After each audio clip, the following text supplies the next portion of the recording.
جب باؤنڈریز بندہ کراس کرتا ہے کہ کل میں نے چھوٹی سی مثال محمد علی انجینئر مرزا کی دی کہ یہ المیہ ہو جاتا ہے، انسان خطرے میں پڑ جاتا ہے جب اس کی فالوونگ زیادہ بڑھ جاتی ہے، وہ خود کو امام سمجھنے لگتا ہے۔ تھوڑی سی عربی بنانے سے، گاڑھا عین بولنے سے، گاڑھا ہا بولنے سے کوئی عربی دان نہیں بن جاتا۔ اہل سنت کے یہاں جن کا ٹیگ لگا ہے مفتی، آپ ان سے فتویٰ اپنے ان کے بچے ان سے پوچھیں گے، لیکن جس بندے نے پڑھا نہیں، اس نے 4 کتابیں یہاں سے، 4 کتابیں شیعوں کی، 4 کتابیں بریلویوں کی، اس سے فالوونگ تو بڑھ گئی، لیکن یہ تو نہیں کہ اگر آپ کے 4 لاکھ فالوور ہیں، 2 ملین فالوور ہیں، اب آپ مفتی بھی بن گئے ہو۔ اہل سنت کے یہاں بھی پروپر سسٹم ہے، شیعوں کے یہاں بھی پروپر سسٹم ہے، اور یہی کام اگر ہمارا ذاکر آ کر کرے کہ بھائی مجھے تو 1 لاکھ مجمع سننے میں آتا ہے، اب مجھ سے فتویٰ بھی پوچھو، میں فقہی مسائل کو بیان کرنا شروع کر دوں گا۔ ایون اگر کوئی مولانا آ کر ممبر پہ یہ کرے، ہمارے یہ مسائل کیوں ہوئے کہ ہم مختلف شرعی مسائل میں، وہ چاہے تشہد کا مسئلہ ہو یا جمعے کا مسئلہ ہو، جتنے مسائل ہیں یہ کیوں آ گئے؟ اگر ہم اپنی مرضی سے اس ممبر پہ آ کے فتاوا کو ڈسکس کرنا شروع کر دیں۔ دیکھیے اگر پارلیمنٹ میں کوئی قانون پاس ہوتا ہے تو پارلیمنٹ والے اس قانون پہ کیا کرتے ہیں؟ بحث کرتے ہیں، یہ ان کا کام ہے بحث کرنا۔ جب پاس ہو گیا، عوام کو صرف قانون بتانا ہوتا ہے، اس ڈسکشن میں نہیں جانا ہوتا۔ ہم نے صرف عوام کو فتویٰ بتانا ہے، فتویٰ کیسے بنا، اس پہ کیا بحث ہوئی، اس پہ کیا ڈسکشن ہوئی، یہ کن کا کام ہے؟ یہ حوضے میں بیٹھے مراجع کا کام ہے۔ پہلے کیا فتویٰ تھا، اب کیا فتویٰ ہے، یہ میرا کام نہیں ہے۔ ایک خطیب کا کام ہے صرف آپ کو کیا سنا ہے؟ فتویٰ سنا ہے، کیونکہ آپ کے پاس اتنا ٹائم ہی نہیں ہے۔ آپ کہتے ہیں مولانا بیمار ڈاکٹر کے پاس جب آپ جاتے ہیں، کہتے ہیں مجھے گولی لکھ کے دے، سر میں کیا ہو رہا ہے؟ درد ہو رہا ہے۔ یہ تھوڑی ہے ڈاکٹر صاحب ابھی ڈسپرین کیوں دے رہے ہیں، پیناڈول کیوں نہیں دے رہے، اور ڈسپرین کا فارمولا کیا ہے، اور یہ فارمولا ایسے بنا کیوں؟ تو پہلے سر میں درد اور ڈبل کیا ہو جائے گا؟ درد ہو جائے گا۔ آپ سولوشن کے پیچھے، قوم کو قانون بتانا ہے، بحث پارلیمنٹ میں۔ خطیب کا کام ہے فتویٰ بتائے، بحث کہاں ہوگا؟ حوضوں کی جو پارلیمنٹ ہے، وہ چاہے قم کی پارلیمنٹ ہو، وہ چاہے نجف کی پارلیمنٹ ہو، وہاں کے جو ممبر آف پارلیمنٹ ہیں جن کو مراجع بولا جاتا ہے، ان کا کام ہے کیا کریں؟ بحث کریں۔ فتاوا میں ہمارا کام نہیں ہے کہ ہم اس میں پڑھیں اور اس بحث میں بھی پڑھیں، کیونکہ عوام اتنی پڑھی لکھی نہیں ہے۔ عوام کو سولوشن چاہیے، جس طرح ڈاکٹر سے گولی لینے جاتے ہیں۔ اب یہ ایسے افراد اہل سنت میں بھی آپ کو ملیں گے، پیدا ہو رہے ہیں۔ 80% اس نے اچھا کام کیا کہ وہ چیزیں جو ہم بولتے تھے نہیں مانتے تھے ہمارے اہل سنت کے بھائی، اب انہی کے بچے نے جب بولنا شروع کی تو سب نے مانا۔ ہم نے بھی کیا کی؟ ان باتوں کی تائید کی۔ کسی نے بولا کہ مولانا یہ اتنا آگے آ کے اب رک کیوں گیا ہے محمد علی انجینئر؟ میں نے کہا اپنے بنائے ہوئے اصول کی جب مخالفت کرے گا، اپنا بنایا ہوا، اس کا مشہور جملہ تھا نا، نام وہابی نام بابی، نہ میں بابوں کو مانتا ہوں نہ میں وہابی کو مانتا ہوں، میں مسلم علمی کتاب، مثلا میں کتابوں کو مانتا ہوں، بابوں کو وہابیوں کو نہیں مانتا۔ پھنسا کہاں پہ؟ اس نے سب بابوں کا انکار کیا، 2 بابوں کا انکار آج تک نہیں کر سکا۔ 2 بابوں میں آج تک پھنسا ہوا، ایک بابا مسلم، ایک بابا بخاری۔ تو کسی نے کہا مولانا ہدایت کب ملے گی؟ میں نے کہا جب باب علی ابن ابی طالب پہ آ جائے گا۔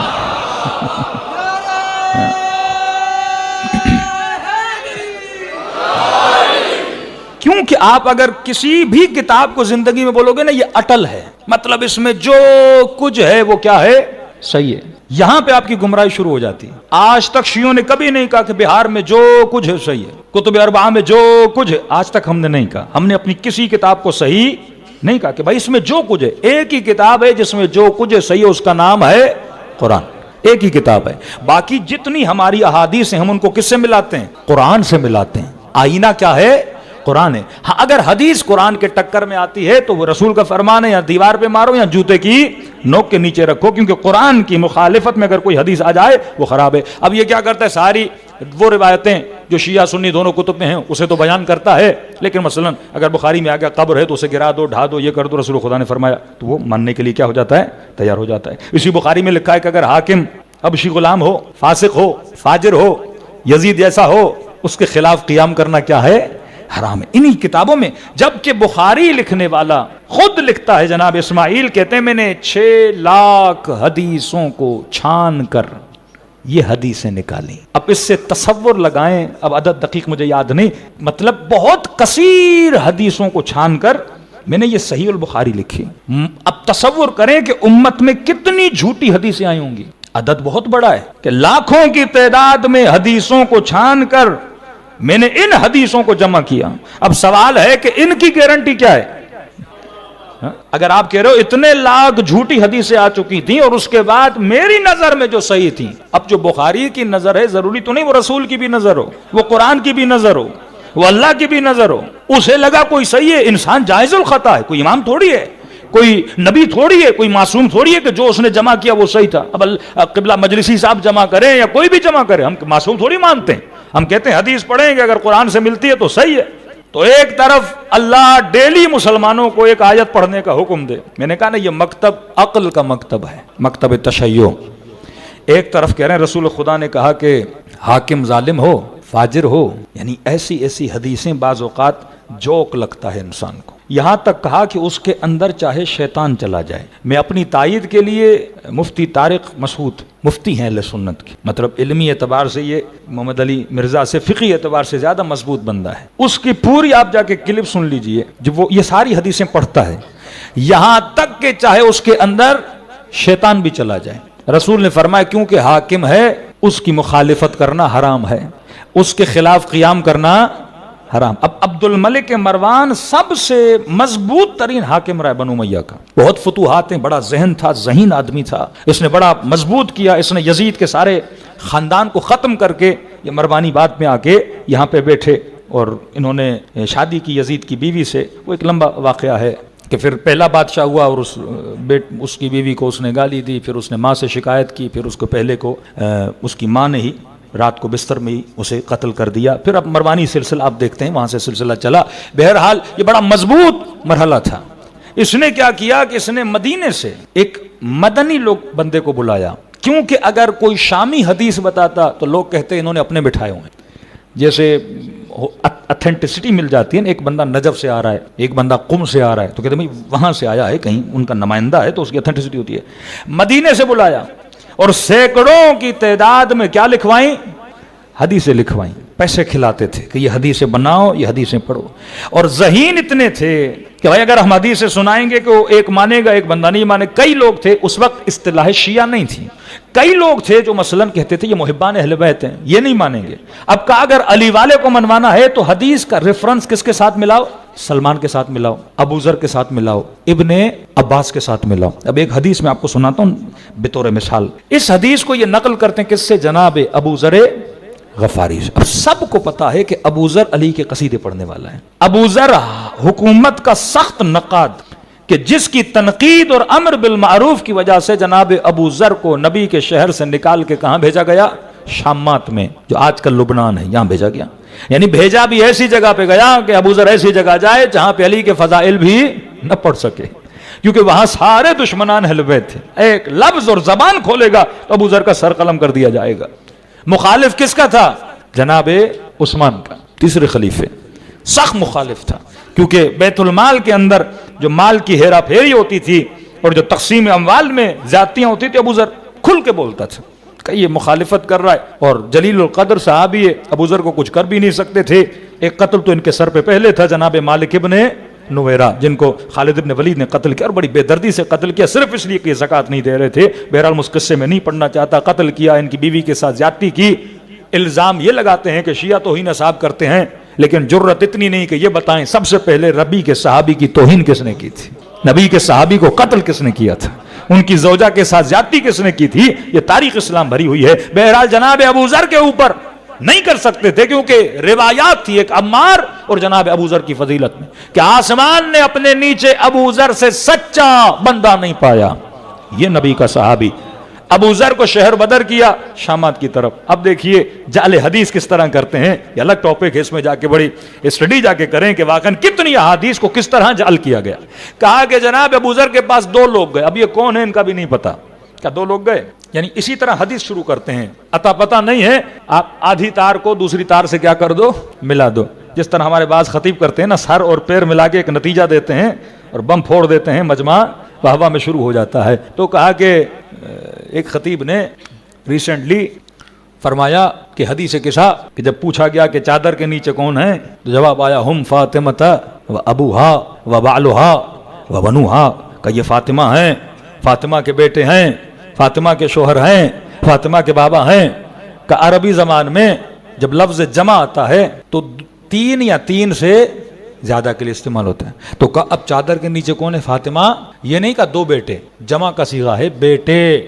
تو کہا تھے تو دو، اللہ نے جمع کا صیغہ کیوں استعمال کیا؟ تو کہا مطلب دو نہیں ہیں، کوئی تیسرا بھی ہے. مجمع کیا تیسرا کون؟ کا حضرت عباس ہیں. نعرہ حیدری. صلوات پڑھے محمد والے محمد.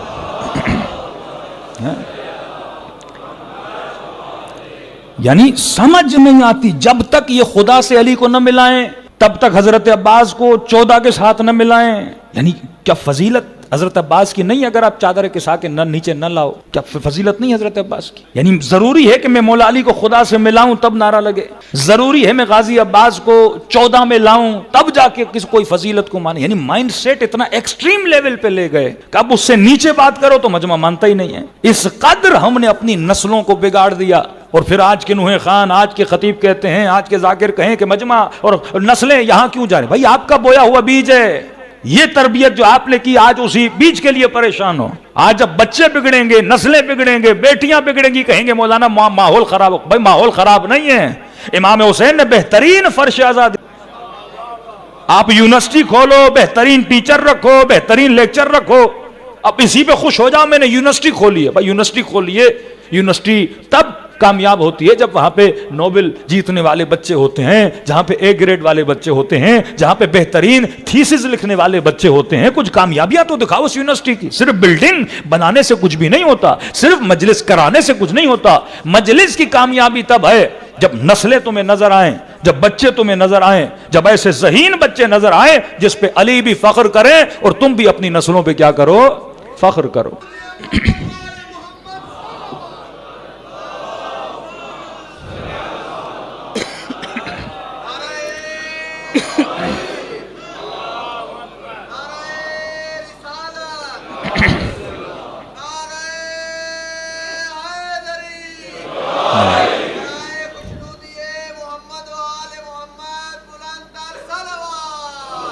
اللہم صلی علی محمد.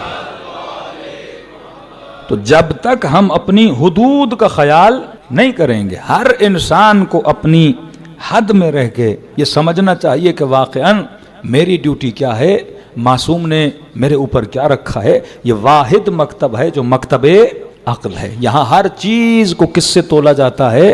عقل سے تولا جاتا ہے. جناب ابو ذر غفاری کی میں بات کر رہا تھا کہ دو لوگ گئے جناب ابو ذر مخالف کس کا؟ حکومت کا. اب دیکھیے کہتے دو لوگ ابو ذر کے پاس گئے اور جناب ابو ذر نے درخواست کی کہ میں حج پہ جانا چاہتا. مطلب نبی کے صحابی پہ حکومت کی طرف سے پابندی تھی کہ یہ حج پہ بھی نہیں جا سکتے. جیسے آپ کی ECL میں نام ڈال دیتے ہیں کہ بھئی اندر ہی رہے، کہیں باہر جائے گا ہماری برائیاں کرے گا اور نظام کو ننگا کرے گا. یعنی اندر ہی رہے، بندہ رکا رہے. اجازت مانگی ان دونوں نے، کہتے ہم نے اجازت مانگی، پرمیشن ملی. ابو ذر کو کہاں لے گئے؟ حج پہ لے گئے. غالباً عرفات یا منی کے میدان میں کوئی 4 رکعت نماز یا 2 رکعت نماز پڑھی جاتی ہے. کہتے ہیں ابو ذر نماز پڑھ رہے تھے اور یہ دونوں آئے، کہنے لگے ابو ذر وقت کے حاکم نے 2 کی جگہ 4 رکعت پڑھائی. جیسے حج تمتع ہے نا، اس کو عمر نے منع کرا دیا تھا، پھر حضرت علی نے اسے کیا کیا؟ جاری کیا. یہ سارے مسلمان پھر نام دیتے ہیں بدعت حسنہ، بھی اچھی بدعت تھی. یعنی رسول جو کرتے تھے کسی نے آ کے منع کر دیا، پھر حضرت علی نے اسے جاری کر دیا کہ آج پوری مسلمانوں کی امت پہ کس کا احسان ہے؟ علی کا احسان. کہ مولا علی نے حج تمتع کو کیا کیا؟ پھر واپس پلٹایا کہ رسول کی وہ سنتیں جو بعض خلفاء نے منع کر دی تھی رسول نے. اسی طرح رسول 2 رکعت نماز پڑھتے تھے غالباً منی میں، تو پتا چلا کہ وقت کے خلیفے نے جناب عثمان نے کیا کی ہیں؟ 4 رکعت پڑھائیں. کہتے ابو ذر کو کہا کہ 4 رکعت پڑھائیں. کہتے ابو ذر غصے میں، اور کہا کہ کوئی کیسے نبی کی سنت کو ختم کر سکتا ہے؟ جب نبی نے 2 رکعت پڑھی تو کہا کہ 4 کیسے پڑھا سکتے ہیں؟ یہ بدعت ہے امت میں. تو کہہ رہے ہم سن رہے تھے. ابو ذر جب غصے کا اظہار کر رہے تھے. اب سنیے گا، کہتے ہیں جب نماز کا وقت ہوا تو جناب ابو ذر نے 4 پڑھی. جب نماز کا وقت ہوا تو ابو ذر نے کتنی پڑھی؟ 4 پڑھی. ہم نے کہا ابو ذر ابھی اتنا بھڑک رہے تھے، پھر 4 پڑھی. کہ نہیں، رسول خدا نے فرمایا ہے جو حاکم کرے اسے فالو کرو. اب وہ غلط بھی کر رہا ہے، وہ جانے خدا جانے، تم وہی کرو جو حاکم کر رہا ہے. ایسی روایتیں بنا کے نسبت کس کی طرف دی؟ کبھی ابو ذر کی طرف، کبھی ایک اور روایت شاید میں نے دوسری مجلس میں سنائی، مجھے یاد نہیں آ رہا. کہتے ہیں جب یہ بدعتیں ساری امت کرے گی نا، مثلا نماز تراویح رسول نے نہیں پڑھی، سارے مسلمان بقدر واجب سمجھ کے پڑھتے ہیں. بدعت حسنہ ہے، اچھی بدعت ہے. مطلب آپ اچھی بدعتیں کرو تو مسئلہ نہیں. تو اگر شیعوں کے ماتم نبی نے نہیں کیا، میں کہتا ہوں بدعت حسنہ سمجھ کے ہی کر لو. اگر یہی فارمولہ قابل قبول ہے کہ بھائی نبی نے نہیں کیا تھا، کسی صحابی نے کیا، تو ہم کریں گے. تو ہم کہتے ہیں کہ آل رسول بھی تو صحابی ہیں نا, حسن بھی تو صحابی ہیں نا, حسین بھی تو صحابی ہیں, تو بدعت حسنہ سمجھ کے ہی دو ماتم کے ہاتھ لگا لیا کرو. کہتے ہیں یہ بدعت کرنے والے مسلمان, کہ مطلب حاکم نے کیا کیا, یہ کرتے گئے حلال کو بھی حرام کر دیا, تو کہا کہ ٹھیک ہے حرام مانتے ہیں. جب یہ قیامت کے دن اٹھائے جائیں گے, یہ حدیث پڑھ رہا ہوں آپ کے سامنے, کہتے ہیں اللہ ان کو ٹوکے گا, ڈانٹے گا کہ تم نے یہ کیوں کیا, جب میرے رسول نے نہیں کیا تھا. تو فرشتوں کو کہے گا لے جاؤ ان کو جہنم میں, انہوں نے دین میں رد و بدل کیا. تو کہتے ہیں اللہ کو کہیں گے پروردگارہ رک جا, ہمیں جہنم میں نہیں بھیج. بھائی کیوں نہ بھیجوں, تم نے بدعت کی ہے دین میں. تو کہیں گے پروردگارہ ہم کیا کریں, تو نے کہا میرے رب میری اطاعت کرو, ہم نے کی. تو نے کہا میرے رسول کی اطاعت کرو, ہم نے کی. اور تمہارے رسول نے کہا تھا کہ اگر حاکم بھی بدعت کرے تو کرنا, تمہیں ثواب ملے گا, حاکم جانے اللہ جانے. کہتے ہیں جب یہ اللہ کو بریف کریں گے تو خدا سمجھ جائے گا, یہ اللہ کو سمجھائیں گے اور اللہ سمجھ جائے گا, کہے گا ہاں تم صحیح کہہ رہے ہو, ملائکوں نے جنت میں لے جاؤ. یہ حدیثیں ہیں, یہ کتابوں میں بھرمار حدیثیں لکھی ہوئی ہیں. اصل جو ہمارا اختلاف ہے وہ آئیڈیولوجیکل اختلاف, مسئلہ نماز کا روزے کا نہیں ہے, آئیڈیولوجیکل. ایک تو فقہ کا جو باب ہے وہ تو میں نے شروع مجلس میں بتا دیا کہ یہ ہر کسی کا کام نہیں ہے, اس میں کیا ہو جائے, داخل ہو جائے. کسی کو اللہ نے اچھی آواز دی ہے, وہی اللہ کی نعمت ہے, لیکن اچھی آواز ہر کوئی بنا نہیں سکتا, کیونکہ یہ عطا ہے, صلاحیت درونی ہے. کسی کا رنگ سفید ہے, کسی کا کالا ہے, کسی کی ناک چھوٹی ہے, کسی کی ناک بڑی ہے. اب اس میں کوئی اپنا کمال نہیں ہے کہ میں خوبصورت ہوں, کس کا کمال ہے, خدا کا کمال ہے. اچھی آواز دی ہے, اچھی آواز کو مکتب اہل بیت کے لیے استعمال کرو. اب یہ نہیں کہ آپ کی اچھی آواز کے لیے 1 لاکھ مجمع جمع ہوتا ہے تو اب فتوے دینا بھی, اگر فتوے دینے کا شوق ہے پھر 10 سال جا کے پڑھو. ڈاکٹر بننے کا شوق ہے پھر 10 سال جا کے پڑھو. یہ نہ ہو کہ اتنی فالوونگ ہو جائے اور یہ فالوونگ مجھے اس خمار میں ڈال دے کہ میں کیا بن چکا ہوں, مجتہد. یہ کام نہ کوئی مولوی کر سکتا ہے نہ کوئی ذاکر کر سکتا ہے. ہمارا کام نہیں ہے کہ مراجع کے فتاوا کو ٹوکیں یا مراجع کے فتاوا پہ بات کریں. جو جس کا مقلد ہے اس کے فتوا پہ عمل کرے گا. اگر سنی ہے اپنے مفتیوں کے پاس جائے گا, اگر شیعہ ہے اپنے مراجع کے پاس جائے گا. نہ سنی کسی ٹک ٹاکر کے پاس جائیں گے, نہ شیعہ کسی ذاکر کے پاس جائیں گے. اگر مسئلہ پوچھنا ہے اپنے مراجع کی طرف. عقل کا حکم ہے فاسألوا اہل الذکر ان کنتم لا تعلمون. اگر کسی چیز کا علم نہیں اس سے پوچھو جس کے پاس اس کا علم ہے.